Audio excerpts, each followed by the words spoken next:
साथियों, सर्वप्रथम विश्वकर्मा जी के चरणों में प्रणाम करते हुए और आप सभी लोगों को श्री विश्वकर्मा जी की जयंती की हार्दिक शुभकामनाएं देते हुए यह बताना चाहते हैं कि इस समय हम लोग बौद्ध धर्म के ऐतिहासिक स्रोतों के विषय में अध्ययन कर रहे हैं, जिसमें हम लोगों ने तीनों पिटकों के विषय में अध्ययन कर लिया है और अब हम कुछ महत्वपूर्ण बौद्ध ग्रंथों के विषय में अध्ययन करेंगे।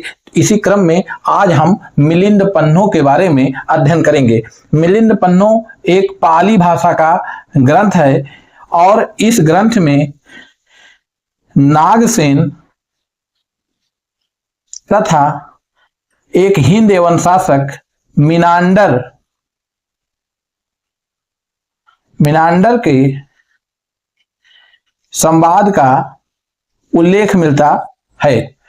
यह मिनांडर एक ऐसा हिंद एवं शासक है और यह पहला हिंद एवं शासक है जिसका प्राचीन भारतीय साहित्य में उल्लेख मिलता है। मिनांडर एक ऐसा हिंद एवं शासक है जिसका प्राचीन भारतीय साहित्य में उल्लेख मिलता है। इसके अतिरिक्त मिलिंद पन्नों में और भी कई महत्वपूर्ण जानकारियां हमें प्राप्त होती हैं, जिसका अध्ययन हम यहाँ पे करेंगे। जैसे कि मिलिंद पन्नों में साकल नगर के विषय में विस्तार से उल्लेख मिलता है और मिलिंद पन्नों में 75 व्यवसायों का उल्लेख मिलता है तथा 60 शिल्प का उल्लेख मिलता है। इसके साथ ही साथ इसमें 8 कृषि प्रक्रियाओं का भी उल्लेख प्राप्त होता है। इस प्रकार से आप देख सकते हैं कि मिलिंद पन्नों कितना महत्वपूर्ण ग्रंथ है कि इसमें 8 प्रकार के कृषि प्रक्रिया का उल्लेख मिलने के साथ साथ 75 व्यवसायों और 60 शिल्पों का उल्लेख मिलता है। अगर आप इसका महत्व समझें तो महत्व यह है कि अगर यह उल्लेख मिल रहा है, इसका अर्थ है कि उस समय भारत में व्यापार और व्यवसाय फल फूल पनप रहा था। अर्थात ऐसा क्यों संभव था?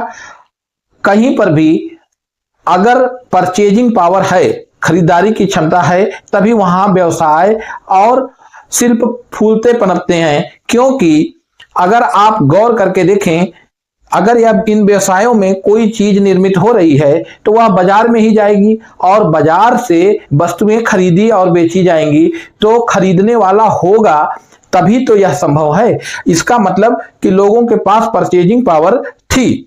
इसके बाद 8 कृषि प्रक्रियाओं का उल्लेख है, जैसे बुआई, कटाई, मड़ाई आदि इत्यादि बहुत प्रकार की कृषि प्रक्रियाएं होती हैं।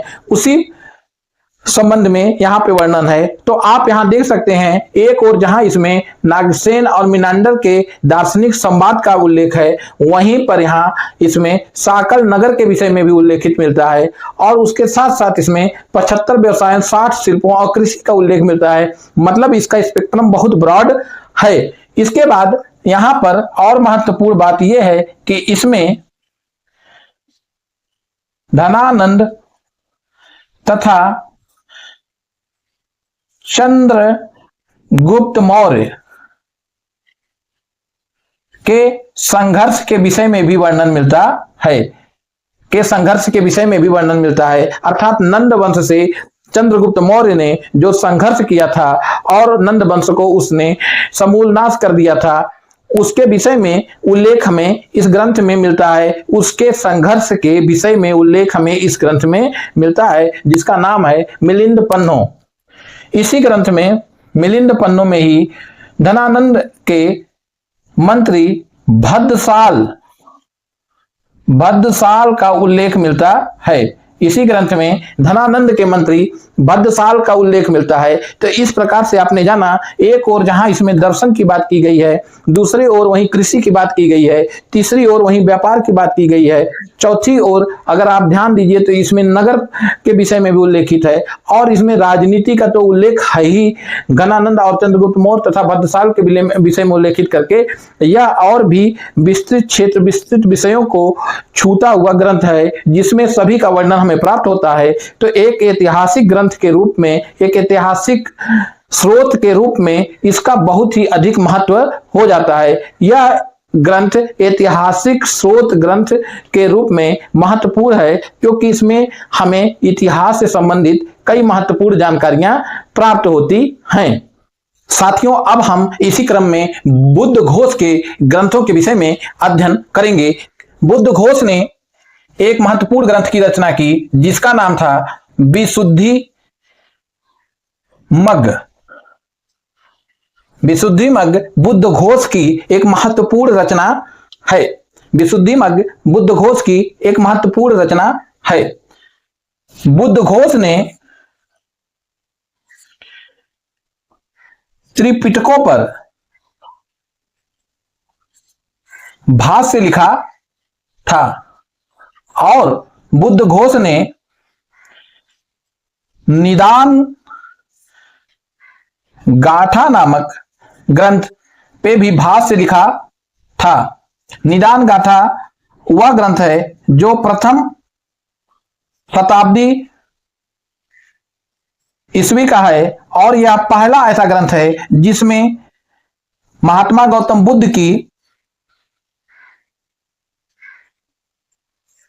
चरित्र के विषय में या गौतम बुद्ध के जीवन के विषय में वर्णन प्राप्त होता है।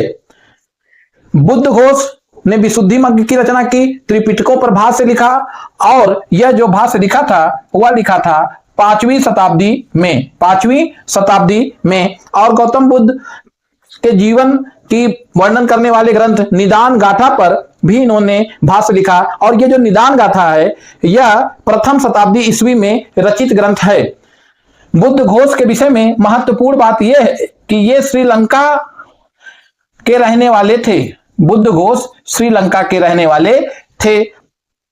बुद्ध घोष के इन ग्रंथों से महत्वपूर्ण बात यह प्राप्त होती है कि हमारे देश भारत की महानता इतनी अधिक थी प्राचीन काल में कि विदेश में बैठा एक लेखक भी भारत के विषय में वर्णन करने को उत्सुक था, जिसका प्रमाण है विशुद्धि मग्ग और त्रिपिटकों पर बुद्ध घोष का भाष्य तथा निदान गाथा पर बुद्ध घोष का भाष्य। धन्य है बुद्ध की कीर्ति और धन्य है बुद्ध का दर्शन कि उनसे प्रभावित बहुत से लेखक हुए और उन्होंने बहुत सी रचनाओं का प्रतिपादन किया। साथियों, अब हम दो सिंहली अनुश्रुतियों दीपवंश और महावंश के विषय में अध्ययन करेंगे। दीपवंश जो था वह 4वीं शताब्दी ईस्वी में लिखा गया था। दीपवंश 4वीं शताब्दी ईस्वी में लिखा गया था और महावंश 5वीं शताब्दी ईस्वी में लिखा गया था। महावंश 5वीं शताब्दी ईस्वी में लिखा गया था। इसके बाद जो दीपवंश और महावंश हैं इनको सिंहली अनुश्रुतियां कहा जाता है। इसको सिंहली अनुश्रुतियां कहा जाता है और इसी को श्रीलंकन क्रॉनिकल्स भी कहते हैं।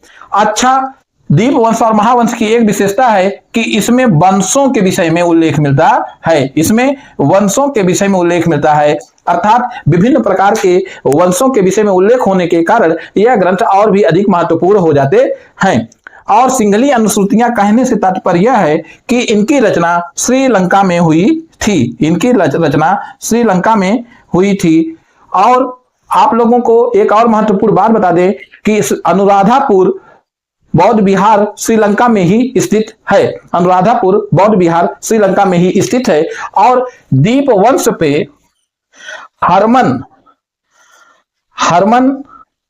दीपवंश पे हरमन ओल्डेनवर्ग ने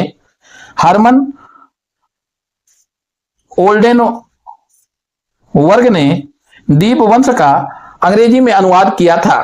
हरमन ओल्डेनवर्ग ने दीपवंश का, ये एक ही नाम है, हरमन ओल्डेनवर्ग, इन्होंने अंग्रेजी में अनुवाद किया था दीपवंश का। और महावंश की रचना महानामा ने की थी। महावंश की रचना महानामा ने की थी। इनका पूरा नाम भदंत महानामा था। आपको यह बात ऐसे याद रहेगी कि यहां भी महा लगा है और यहां भी महा लगा है। इससे आपको यह तथ्य याद रखने में सुविधा होगी। इसको आप एक ट्रिक के रूप में प्रयोग कर सकते हैं। महावंश में अशोक के द्वारा श्रीलंका में बौद्ध धर्म के प्रसार या प्रचार के लिए किए गए कार्यों का भी उल्लेख प्राप्त होता है। यह एक महत्वपूर्ण प्रश्न हो सकता है कि किस ग्रंथ में अशोक के द्वारा श्रीलंका में बौद्ध धर्म के प्रचार प्रसार की सूचना मिलती है। तो आप इसका उत्तर लगाएंगे महावंश में अशोक के द्वारा श्रीलंका में किए गए बौद्ध धर्म के प्रचार प्रसार के विषय में सूचना प्राप्त होती है। साथियों, अब हम अट्ट कथाओं के बारे में जानेंगे। अट्ट कथाएं क्या होती हैं? अट्ट कथाएं वह कथाएं हैं जो त्रिपिटकों के भाष्य के रूप में लिखी गई, और आप जानते हैं कि त्रिपिटक के अंतर्गत शुद्ध पिटक, विनय पिटक और अभिधम्म पिटक आते हैं। तो सबसे पहले जानेंगे कि जो शुद्ध पिटक की भाष्य है उसे उसका नाम है महा अट्ट कथा। जो शुद्ध पिटक का भाष्य है उसे कहते हैं महा अट्ट कथा, और जो विनय पिटक का भाष्य है उसे कहते हैं कुरुंदी, और उसके बाद जो अभिधम्म पिटक का भाष्य है उसे कहते हैं महापंचरी।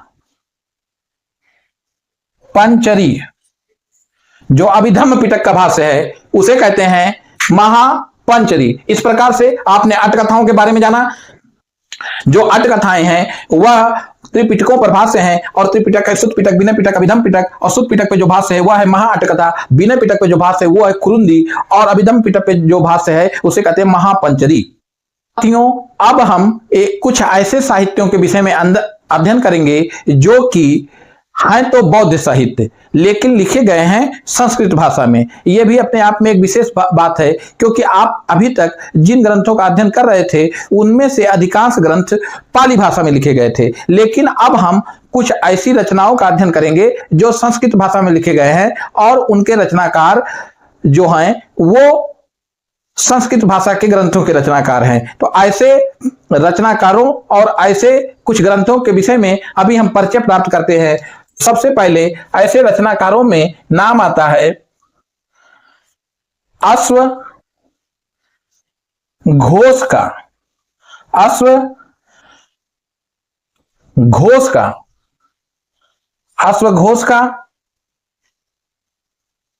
नागार्जुन का,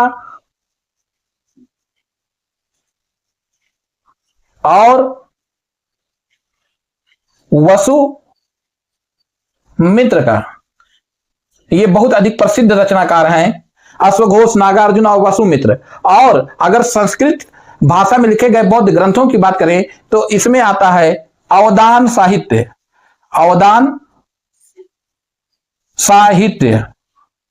अवदान साहित्य में नैतिक उपदेश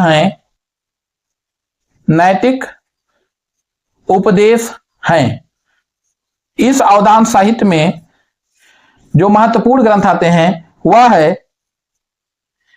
दिव्यावदान, और दिव्यावदान का ही एक भाग है अशोकावदान तथा महावस्तु अवदान और ललित बिस्तर। अब इनके बारे में हम कुछ बातें जानेंगे कि अवदान साहित्य क्या है। उससे पहले हम जान लें कि जो दिव्यावदान है इसकी रचना चौथी शताब्दी ईस्वी में हुई थी। लेकिन इस बात का भी ध्यान रखिएगा कि यह जो दिव्यावदान है यह इसके अंतर्गत ही अशोकावदान आता है। इसके बाद आप जानेंगे ललित बिस्तर के बारे में। इसकी रचना पहली दूसरी शताब्दी में हुई थी। अब आप कुछ और महत्वपूर्ण बातें इसके बारे में जान लें। जो अशोकावदान में मथुरा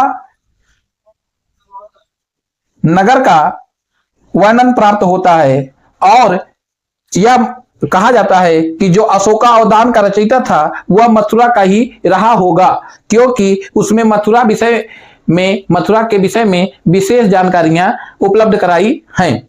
इसके बाद जो यह अवदान साहित्य है, इसमें बुद्ध के विषय में तथा अशोक के विषय में जानकारी प्राप्त होती है। अवदान साहित्य में बुद्ध के विषय में और अशोक के विषय में जानकारियां प्राप्त होती हैं। जैसा कि आप जानते हैं कि अभी हमने अवदान साहित्य के विषय में बताया था, अब हम इसी में महावस्तु के विषय में बताएंगे कि जो यह महावस्तु ग्रंथ है, इसमें 32 प्रकार की लिपियों का उल्लेख मिलता है। उससे पहले आप महावस्तु के विषय में जान लें। महावस्तु का तात्पर्य हुआ महान विषय। महान विषय इस ग्रंथ की जो सबसे बड़ी विशेषता है वह यह है कि इसे हीनयान तथा महायान के मध्य सेतु माना जाता है। सेतु का तात्पर्य है कि पुल माना जाता है। हीनयान और महायान के मध्य महावस्तु जैसे ग्रंथ को सेतु माना जाता है, अर्थात इसको इनके बीच का पुल माना जाता है।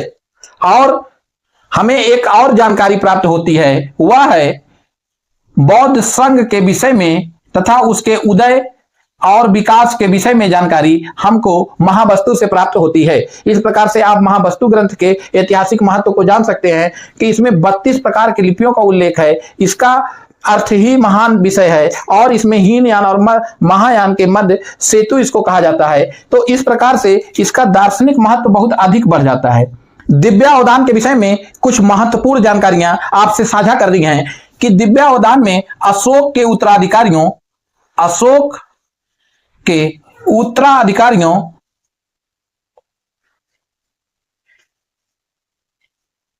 के विषय में हमें जानकारी प्राप्त होती है और दिव्यावदान में हमें शुंग वंश के विषय में भी जानकारी प्राप्त होती है। और जो तीसरी सबसे महत्वपूर्ण जानकारी मैं आपको बताना चाहता हूं कि दिव्यावदान में यह उल्लेख मिलता है कि बुद्ध की पहली मूर्ति मथुरा में निर्मित हुई थी। महात्मा बुद्ध की पहली मूर्ति मथुरा में निर्मित हुई थी। इसका उल्लेख हमें दिव्यावदान में मिलता है। यह बहुत ही महत्वपूर्ण तथ्य है कि बुद्ध की पहली मूर्ति भारतीयों ने बनाई और मथुरा में निर्मित हुई थी। साथियों, अब हम कुछ ऐसे ग्रंथों के विषय में अध्ययन करेंगे जो कि कनिष्क के विषय में बताते हैं या ऐसे बौद्ध ग्रंथ हैं। इसमें है श्री धम्मपिटक निदान सुत्त।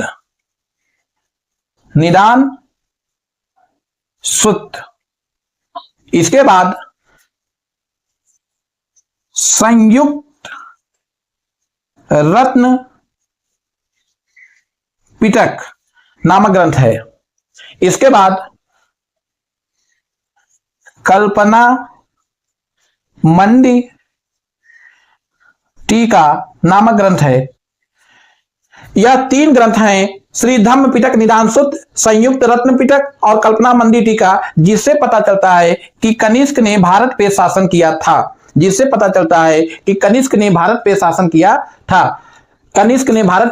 था। इसके विषय में जानकारी देने वाले 3 ग्रंथ हैं, श्री धम्म पिटक निदान सुत्त, संयुक्त रत्न पिटक और कल्पना मंडी टीका। और कल्पना मंडी टीका में यह भी उल्लेख मिलता है कि कनिष्क भारत विजय के बाद मध्य एशिया तथा खोतान जैसे स्थानों पर भी विजय प्राप्त किया था। इसके विषय में जानकारी मिलती है कि कनिष्क ने भारत विजय के बाद मध्य एशिया तथा खोतान जैसे स्थानों पर भी विजय प्राप्त किया था। तो इस प्रकार से यह 3 महत्वपूर्ण बिंदु हैं जो कि परीक्षा की दृष्टि से बहुत उपयोगी हैं। कभी कभी जब कठिन प्रश्न आते हैं तो ऐसे ही फैक्टों से प्रश्न उठा लिए जाते हैं जो कि हमारे दृष्टि में होना आवश्यक है। साथियों, अब हम ललित विस्तर नामक ग्रंथ के विषय में अध्ययन करेंगे जो कि एक महान बौद्ध ग्रंथ है। और इस बौद्ध ग्रंथ की महानता इस बात में महात्मा गौतम बुद्ध की जीवनी का वर्णन है। इसमें गौतम बुद्ध की जीवनी का वर्णन है और इस ग्रंथ का एडविन आर्नाल्ड ने अंग्रेजी भाषा में अनुवाद किया था, या फिर यूं कहिए कि इसी ग्रंथ को आधार बना करके एडविन आर्नल्ड ने द लाइट ऑफ एशिया नामक ग्रंथ की रचना की थी, या फिर यूं कहिए कि ललित विस्तर का अनुवाद किया था। जैसा आप समझ सकें, एडविन आर्नल्ड के द्वारा यह रचना रची गई द लाइट ऑफ एशिया, जिसका आधार ललित विस्तर है, या फिर यूं कहिए कि ललित विस्तर जिसमें बुद्ध की जीवनी है, उसका अनुवाद एडविन आर्नल्ड ने किया था। ललित विस्तर में 64 लिपियों का उल्लेख मिलता है। ललित विस्तर में 64 लिपियों का उल्लेख मिलता है, और ललित विस्तर एक ऐसा ग्रंथ है जिसमें संस्कृत तथा प्राकृत भाषा का मिश्रित रूप देखने को मिलता है। जिसमें संस्कृत तथा प्राकृत भाषा का मिश्रित रूप देखने को मिलता है। ललित विस्तर में जीवनी के लिखने की जिस शैली का प्रयोग किया गया है, उसे कहते हैं हेजियोग्राफी।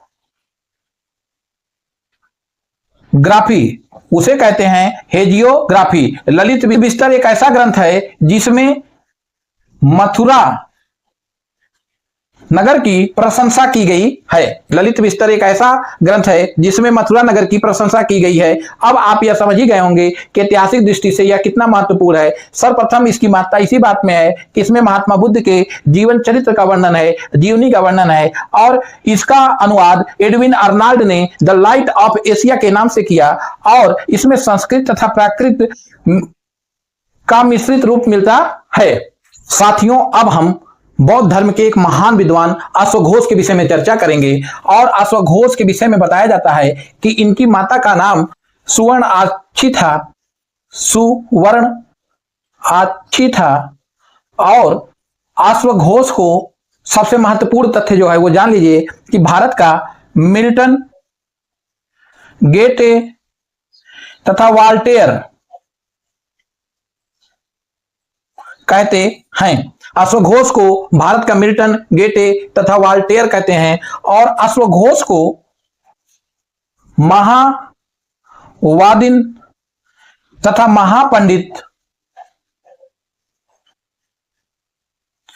की उपाधियां भी प्राप्त थीं, या इस रूप में लोग जानते थे। अश्वघोष के विषय में बताया जाता है कि अश्वघोष नाटककार थे, अश्वघोष संगीतकार थे, अश्वघोष अभिनेता थे, तथा अश्वघोष ने बीड़ा बजाते हुए और बुद्ध का गीत गाते हुए समस्त भारत का भ्रमण भी किया था। अश्वघोष ने बीड़ा बजाते हुए और बुद्ध का गीत गाते हुए समस्त भारत का वर्णन किया था। और इसके साथ ही साथ अश्वघोष के विषय में कुछ और महत्वपूर्ण जानकारियां हैं, जैसे कि अश्वघोष जो थे वो कनिष्क के दरबारी थे। कनिष्क जो कि एक सम्राट था, इसके दरबारी थे अश्वघोष। और यह कनिष्क के गुरु भी कहे जाते हैं, और यह कनिष्क के राज कवि भी कहे जाते हैं। इसके साथ साथ अश्वघोष को उपसंपदा संस्कार से, जो कि बौद्ध धर्म से संबंधित संस्कार है, दीक्षित करने वाला विद्वान जो था उसका नाम था पार्श्व। पार्श्व ने बौद्ध धर्म में उपसंपदा संस्कार से अश्वघोष को दीक्षित किया था। उपसंपदा संस्कार से संस्कारित करने वाला या दीक्षित करने वाला विद्वान पार्श्व था, जिसने बौद्ध धर्म में अश्वघोष को संस्कारित किया था उपसंपदा संस्कार के द्वारा।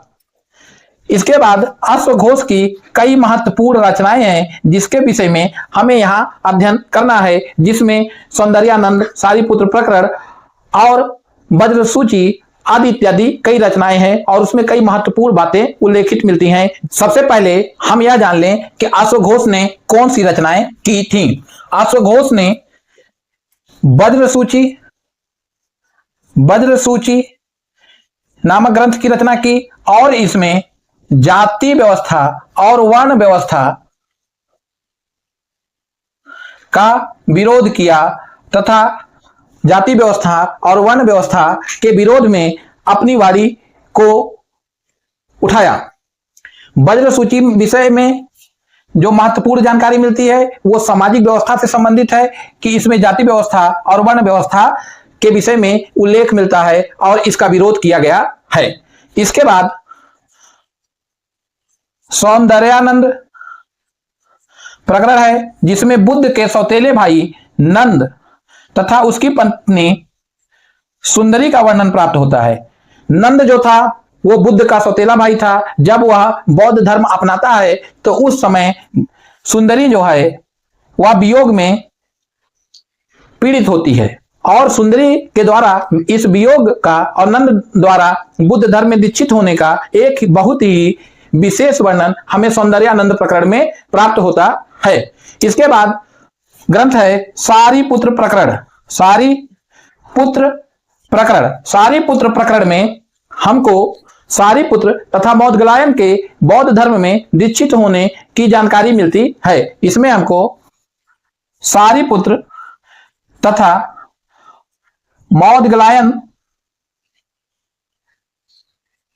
बौद्ध धर्म में दीक्षित होने के विषय में जानकारी प्राप्त होती है। इसके बाद अश्वघोष की एक महान रचना है जिसका नाम है बुद्ध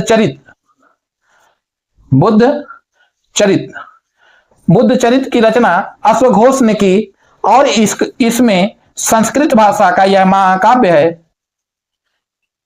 इसमें बुद्ध से संबंधित विभिन्न जानकारियां प्राप्त होती हैं जैसा कि आप नाम से ही जान सकते हैं। अब हम जिस विद्वान के विषय में अध्ययन करने जा रहे हैं उसके विषय में चीनी यात्री वेनसांग ने कहा था कि यह संसार के 4 सूर्यों में से एक हैं। 4 सूर्यों में से या 4 सूर्य में से एक हैं। अब यहां जो वेनसांग ने 4 सूर्यों में से एक बताया है नागार्जुन को, इसके पीछे कारण है कि विश्व को मार्गदर्शन प्रदान करने वाली 4 शक्तियों में से एक बताना। 4 शक्तियों में से एक बताना, विश्व को मार्गदर्शन प्रदान करने वाली 4 शक्तियों में से एक बताना। इस प्रकार से वेनसांग का भाव स्पष्ट होता है कि वेनसांग ने 4 सूर्य, वेनसांग के अर्थ है कि विश्व के संचालन करने वाली महत्वपूर्ण 4 शक्तियों में से एक उसने नागार्जुन को बताया था। नागार्जुन ने माध्यमिका दर्शन दिया। नागार्जुन को भारत का आइंस्टीन भी कहा जाता है। नागार्जुन की तुलना मार्टिन लूथर से की जाती है। नागार्जुन एक महान विद्वान थे और नागार्जुन ने सापेक्षतावाद का सिद्धांत भी दिया था। इस प्रकार से आप जान सकते हैं कि नागार्जुन कितने महत्वपूर्ण थे। सापेक्षतावाद का सिद्धांत यह बात स्पष्ट करता है कि बौद्ध धर्म में 12 निदान है जिसमें कहा गया है प्रत्येक घटना या प्रत्येक वस्तु या किसी के भी अस्तित्व होने के पीछे कोई न कोई कारण है। और सापेक्षतावाद में या फिर इसी को कहिए शून्यवाद में इसी बात को और विस्तार से तार्किक रूप से प्रमाणित किया गया है कि अगर कोई भी अस्तित्व में है, वह व्यक्ति वस्तु स्थान कोई भी हो सकता है, अगर वह अस्तित्व में है तो वह दूसरों के होने के कारण है। एक वस्तु होने का कारण दूसरा वस्तु होती है। अब यह दर्शन का विषय है, इससे अधिक इतिहास में अध्ययन करना हमारे लिए उतना अधिक उपयोगी नहीं होगा, इसलिए इस बात को यहीं विराम देते हैं। आप शून्यवाद बौद्ध धर्म का अगर अध्ययन करेंगे तब आप इसके विषय में जान पाएंगे। मैंने इसको खुद अध्ययन किया है और समझने का प्रयास किया है। और अब हम लोग नागार्जुन के विषय में एक बहुत महत्वपूर्ण फैक्ट जान लें कि इनकी रचना का नाम है प्रज्ञापारमिता सूत्र। प्रज्ञापारमिता सूत्र की रचना नागार्जुन ने की थी और नागार्जुन के विषय में जानकारी जग्यापेट नामक स्तूप से प्राप्त होती है। साथियों, अब हम वसुमित्र के बारे में अध्ययन करेंगे कि वसुमित्र जो थे वह एक महान विद्वान थे और कनिष्क के समय जो चौथी बौद्ध संगति हुई थी उस समय इन्होंने तीनों पिटकों का प्रमाणिक संकलन किया था। वसुमित्र ने कनिष्क के समय जो चौथी बौद्ध संगति हुई थी उसमें तीनों पिटकों का प्रमाणिक संकलन किया था और इनके द्वारा एक ग्रंथ है जिसके विषय में यहां बताना बहुत आवश्यक है कि इन्होंने विभाषा शास्त्र जिसे महाविभाषा शास्त्र भी कहते हैं, इसकी रचना की थी और इसे बौद्ध धर्म का बाइबल भी माना जाता है। इसे बौद्ध धर्म का बाइबल भी माना जाता है। इस प्रकार से आपने वसुमित्र के बारे में जाना कि इन्होंने विभाषा शास्त्र की रचना की थी और इसे बौद्ध धर्म का बाइबल भी माना जाता है। इन्होंने त्रिपिटकों का प्रमाणिक संकलन भी चौथी बौद्ध संगति में किया था। साथियों, वसुमित्र के बाद अब हम एक और महान बौद्ध ग्रंथ आर्यमंजूश्री मूलकल्प के बारे में अध्ययन करेंगे। आपने राहुल संस्कृत्यायन का नाम सुना ही होगा। यह इस ग्रंथ को तिब्बत से लाए थे, अर्थात इसके विषय में जानकारी राहुल संस्कृत्यायन ने तिब्बत से एकत्रित की थी और इस ग्रंथ को तिब्बत से लाने के बाद इसका प्रकाशन सबसे पहले गणपति शास्त्री के द्वारा किया गया था। आर्यमंजूश्री मूलकल्प में गुप्तोत्तर काल के विषय में सूचनाएं प्राप्त होती हैं, अर्थात 8वीं शताब्दी ईस्वी के विषय में जानकारी यहां से प्राप्त होती है। आर्यमंजूश्री मूलकल्प में विभिन्न राजवंशों के विषय में सूचना प्राप्त होती है। उसमें है गुप्त, पुष्यभूति, मौखरी, गुप्त, पुष्यभूति, मौखरी तथा इसमें गोपाल के विषय में भी वर्णन प्राप्त होता है जो कि एक शासक था। इसमें गोपाल के विषय में भी वर्णन प्राप्त होता है।